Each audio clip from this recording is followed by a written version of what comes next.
Hello à tous, j'espère que vous allez bien. On se retrouve pour un nouveau vlog au cheval. Donc direction Étain-Puy, parce que moi je viens de Lille. Et on se retrouve directement en carrière parce que je vous mens pas, j'ai perdu l'habitude de filmer mes préparations. Donc je vais reprendre petit à petit le fil. Et aujourd'hui, on monte Naos. Alors pour vous expliquer un petit peu, c'est la première fois que vous le voyez sur mon compte. Mais Naos, je l'ai déjà monté. Et pour être honnête avec vous, la première fois, ça a été catastrophique. Parce qu'on s'est pas du tout entendu, j'avais pas les bons paramètres pour le monter. Et voilà, ça s'était mal passé. Et je me suis dit que j'allais pas rester sur cet échec parce que mon objectif à moi, c'est de pouvoir monter pas mal de chevaux avant que je puisse avoir le rêve d'avoir mon propre cheval.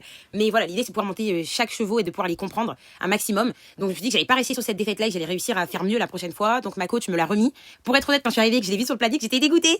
Mais heureusement, en fait, que je l'ai monté parce que ça m'a permis aussi d'enlever ces a priori que j'ai sur certains chevaux que j'ai pas encore montés. Et quand je les vois en cours avec d'autres cavaliers, ils peuvent les faire tomber, ils peuvent les embarquer, etc. Et donc ça me fait peur quand je les monte. Alors que pas du tout, ça dépend vraiment de la séance, ça dépend de l'humeur du cheval et ça dépend aussi du cavalier qui est sur son dos. Donc là, on est parti sur du travail à pied. On arrive sur l'exercice le plus compliqué, j'ai trouvé, donc j'ai réussi à le faire une seule fois. L'idée, c'était de faire déplacer ses hanches sans le toucher. Donc Naos, il n'en avait rien à faire de moi. Il commençait à s'endormir, j'arrivais même pas à capter son attention. Et quand je captais son attention, j'étais tellement concentrée sur le fait de mettre de l'énergie dans mon corps et de fixer le postérieur que je me déplaçais derrière son épaule. Donc en fait, il perdait l'attention que... Voilà, bref, j'arrivais pas à voir tous les paramètres en même temps. Donc notre coach nous a aidés, forcément, pour que je puisse m'en sortir. Juste avant ça, je l'ai monté la semaine précédente en saut. Et j'avais vraiment peur quand je l'ai remonté parce qu'on avait fait du saut et j'avais pas peur de l'obstacle, mais j'avais vraiment peur de lui. Et en fait, il a été génial. C'est là que je me suis dit, mais en fait, tu te montes la tête pour tout et n'importe quoi. C'est moi, pendant 90% du temps, lors des séances, je me remets au milieu parce que j'estime que mes étriers ne sont pas bons.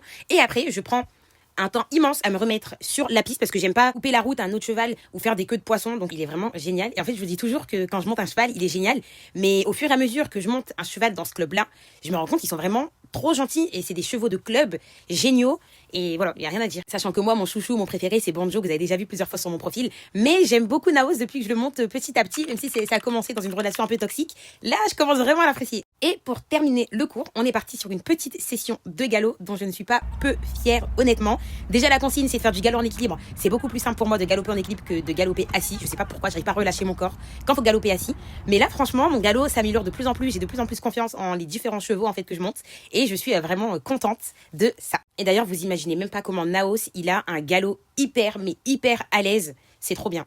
Et bien évidemment, pour terminer, on le ramène dans son box et on va le récompenser parce que pour le travail qu'il fait et pour cette gentillesse. Et c'est sur ces belles images que se termine cet épisode. Je vous remercie d'avoir regardé jusqu'à la fin et moi je vous dis à bientôt.